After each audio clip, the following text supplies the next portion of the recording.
Hello दोस्तों, नमस्कार। सबसे पहले मैं अपने गुरुदेव के चरणों में प्रणाम अर्पित करता हूँ। मेरा नाम रामानुग्रह है। आज हम आप सभी को परम पूज्य गुरुदेव महर्षि में ही परमहंस जी महाराज के संस्मरण सुनाने जा रहे हैं। यह संस्मरण पूज्य वरिष्ठ साधु छोटे लाल दास जी की पुस्तक महर्षि में ही के रोचक संस्मरण से लिए गए हैं। एक दिन गुरुदेव अपने आवास के कमरे में चौकी पर लेटे हुए थे।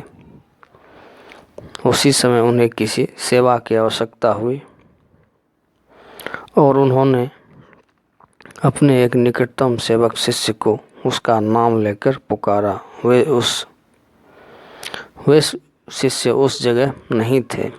गुरुदेव ने कई बार ऊंचे स्वर में उन्हें पुकारा, परंतु उनकी आवाज़ उन शिष्य तक पहुंच नहीं सकी।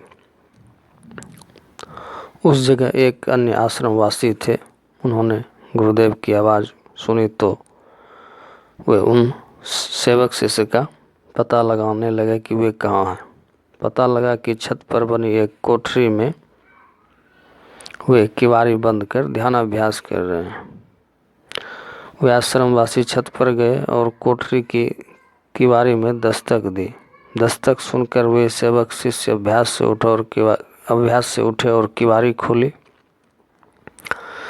आश्रमवासी ने उन्हें प्रणाम करके कहा कि आपको गुरुदेव पुकार रहे हैं, जल्द चलिए।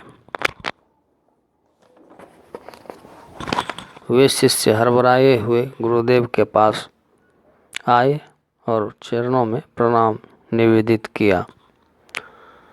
गुरुदेव ने उनसे पूछा कि तुम कहाँ गए थे और क्या कर रहे थे।